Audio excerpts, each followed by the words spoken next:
안녕하세요. 오늘은 중독의 심리학에 대해 좀 깊이 들어가 보려고 해요. 회복으로 가는 여정이라는 제목처럼 함께 그 길을 따라가 볼 텐데요.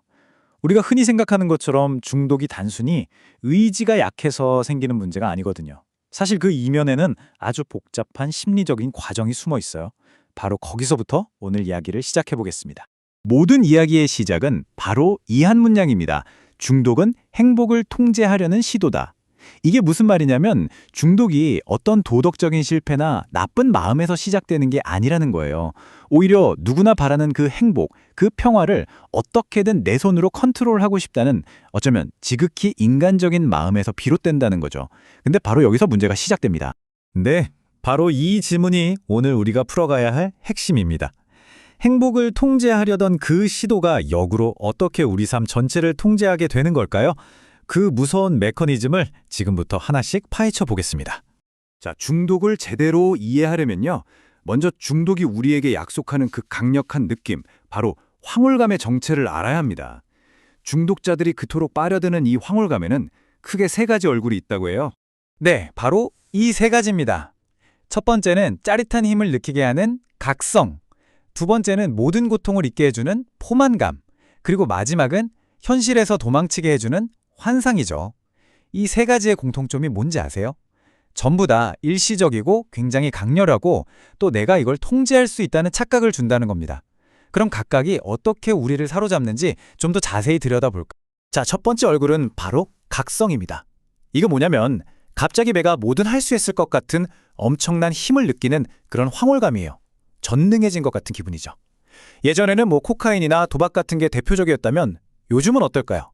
바로 급등하는 주식이나 코인 차트를 볼 때 그 스릴, 아니면 SNS 팔로워가 막 늘어날 때 느끼는 짜릿함, 이런 게 바로 오늘날의 각성이라고 할 수 있습니다. 두 번째 얼굴은 포만감입니다. 이건 고통을 마비시키는 황홀감이네요. 방금 봤던 각성의 짜릿함과는 정반대라고 할 수 있죠. 예를 들어 퇴근하고 나서 몇 시간 동안 유튜브 쇼츠만 계속 넘겨보면서 현실의 스트레스를 싹 잊어버리는 거예요. 이렇게 현실 감각을 무디게 만드는 일종의 디지털 마취제, 이게 바로 현대사회의 포만감입니다. 그리고 마지막 세 번째 얼굴, 바로 환상입니다. 이 환상이 진짜 무서운 게 뭐냐면요. 실제 행동을 하기도 전에 머릿속에서 그 황홀감을 미리 맛보게 한다는 거예요. 이번 판만 이기면 대박이야. 이 드라마만 다 보면 기분 좋아질 거야. 이런 생각이요.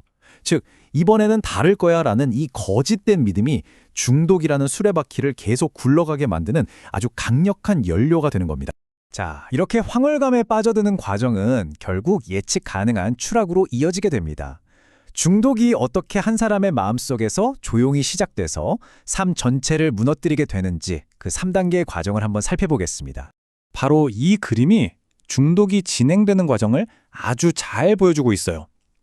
처음에는 1단계, 내면의 변화로 시작해서 2단계, 생활 방식의 변화를 거치고요.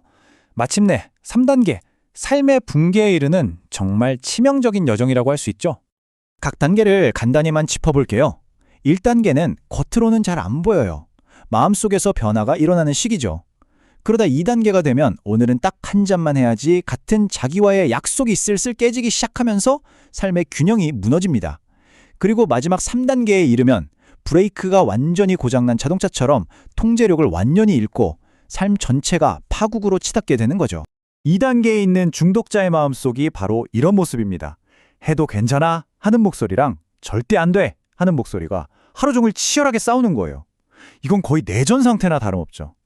이 싸움이 너무 많은 에너지를 뺏어가니까 결국엔 이 싸움을 끝내고 싶다는 생각 때문에 다시 중독 행동으로 돌아가기도 합니다.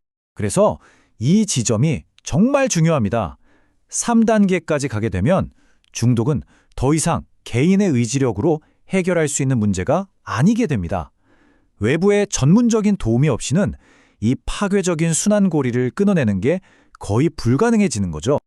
자, 그럼 이제 시선을 중독자의 더 깊은 마음속으로 한번 옮겨볼까요? 그 안에서는 도대체 어떤 전쟁이 벌어지고 있는 걸까요? 중독자의 마음은요, 말 그대로 두 개의 자아가 싸우는 전쟁터라고 할 수 있어요. 한쪽에는 다른 사람과 연결되고 성장하고 싶어하는 건강한 자아가 있고요. 다른 한쪽에는 오집, 고립과 짜릿한 황홀감만 원하는 내면의 중독자가 있습니다. 이 둘의 싸움에서 누가 이기느냐가 중독자의 모든 행동을 결정하게 됩니다. 그럼 이 싸움에서 내면의 중독자는 어떻게 이기는 걸까요? 바로 이런 강력한 무기들을 사용합니다. 아주 정교한 자기 기만 시스템이죠. 난 문제없어 라고 하는 부인. 그렇게 심각한 거 아니야 라고 축소하는 최소화. 다 너 때문에 그런 거야 라며 남 탓을 하는 합리화와 투사까지. 이런 방어 기제들이 현실을 완전히 왜곡시켜버리는 겁니다. 결국 이 내면의 전쟁은 이런 파괴적인 순환고리를 만들어냅니다.